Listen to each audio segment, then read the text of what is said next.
Chris comes from many years' expertise in social media and has been studying the space fairly extensively.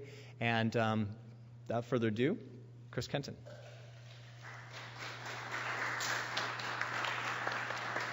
Thank you, Michael.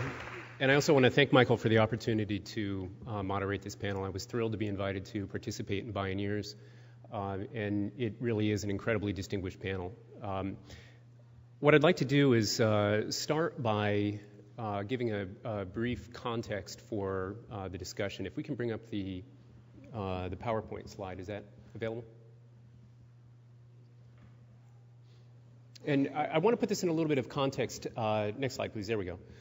Because to any casual observer, what's going on in social media today, there's tremendous amounts of fluff and hype. Everything that's going on with Twitter, with Facebook, it's pretty hard to see below the surface. But what's going on beneath the surface, I think, is actually one of the most critical transformations in society that certainly has gone on in my lifetime and has a very important historical context. Next slide, please. I think we've lost the PowerPoint slide. I'm looking at myself. It's great. Can you bring up the next slide, please? Next slide. There we go. I'll edit the slides here. Well, I'll just start talking about it a little bit. If you look at the history of business, we've got about 7,000 years of history in commerce, and the dominant form of commercial influence has always been word of mouth. And so as a business traditionally in a smaller community, you would be known by your reputation in the marketplace. And that has changed only in about the last couple hundred years with the rise of the mass communication technology, from the printing press to radio, television, and now, of course, the internet. And the rise of that technology lent extraordinary power to businesses and to institutions, simply by virtue of the fact that the cost of that technology was so expensive that the power to transmit that message was held in the hands of a very few. And that power gave businesses and institutions the ability to control the message. Now, if you think about it in terms of word of mouth in a small community, word of mouth travels fairly equally around that small community. But once you have the opportunity to start broadcasting a message across many communities and flooding those communities with very carefully crafted messages, now you've got an opportunity to create an influence where the word of mouth doesn't really compare. The one way that I've heard it described is that word of mouth only goes to the last bar stool. But the broadcast messages that companies are able to create and carefully choreograph can create enormous influence over that market. Well, what we're starting to see now is that you can think of it as a media bubble.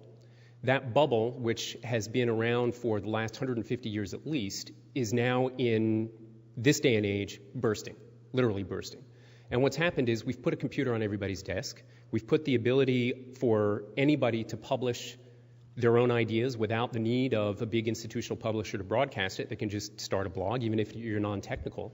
And you can find an audience of potentially millions of people if what you say resonates.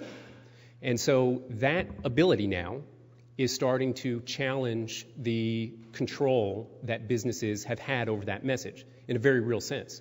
So if I'm looking to buy a product, for example, I no longer have to rely on the carefully controlled message of the business, because I can connect with potentially thousands of other people who have bought that product. And now I may not only be interested in the product itself, I might be interested in how does that company manufacture its product? Are they using sustainable technologies? Are they, being good corporate citizens? And I, of course, now also have many choices among the businesses that I patronize. And so this concept of the media bubble bursting, I think, is incredibly important. It's more important than what's going on in Twitter and Facebook. Those, whether or not Twitter, changes the world in the next 5 years, or we're talking about something else, certainly this genie is not going to be put back in the bottle in terms of people being able to share and communicate. And what that means for sustainability is that businesses now can no longer look at markets as quote-unquote target segments that we acquire through our sales force, for example.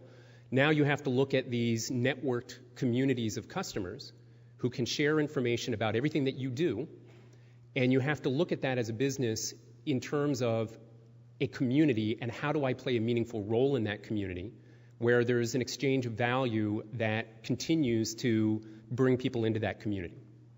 So in that, I wanted to set that context up because I think it's a really important idea in terms of understanding beneath the surface of all the hype and all of these businesses that are being created, which are great, there's a real balance of power and a real shift in the balance of power that's happening. And there's an incredible panel here of people that have frontline experience that goes very deep in terms of media, technology, communications. And what I'd like to do now is give a brief introduction to each of our panelists. And I do mean brief because if I talked about all of the accomplishments of everyone on the panel, we'd be here for the whole hour and a half just talking about the great things they've done. I want to start first with Lane Becker.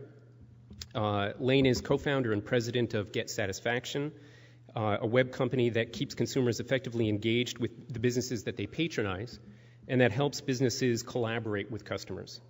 Lane was also the co-founder of Adaptive Path, a user experience research and design firm in San Francisco, and that firm is known, among other things, for coining the term blog.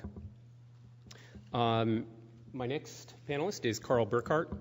Carl is an architect and creator of a tool called Green Matrix, which was one of the first green building one of the first web-based design applications for the green building industry.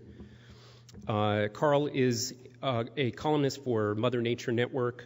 He runs a blog called Green Dirt, which offers real dirt on the environment. He's an avid social media technologist and lectures around the world on digital media, technology, and the environment. And I think you just came back from Amsterdam, is that right? Copenhagen. Yeah. Next on our panel is Elisa Kamhort-Page. She's co-founder and CEO of BlogHer. She's a very experienced marketing executive with a deep background in high-tech and telecommunications. She's a very serious blogger. She maintains 7 blogs, personal, political, and business blogs. So she can tell you anything you want to know about blogging. Next on our panel is Mike Crosson. He's the founder of Change the World. He's a veteran sales and business development executive, and he's probably most famous for founding the largest social media marketing network on LinkedIn. When I last looked, it had over 40,000 members. Next on our panel is Rob Kramer. He's co-founder and CEO of PopRule, a web company that makes content actionable by matching content with relevant political and social actions.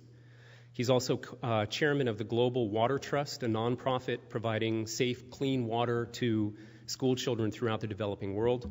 And he's also a board member of the Sustainable Business Council and Global Green. Next, we have Joey Shep. Joey has 10 years of experience at the crossroads of sustainability and web technology. He's founder and CEO of EarthSite, a new media agency for sustainable brands. He's founder of Open Brands, a site with a mission of making brand monitoring a social sport.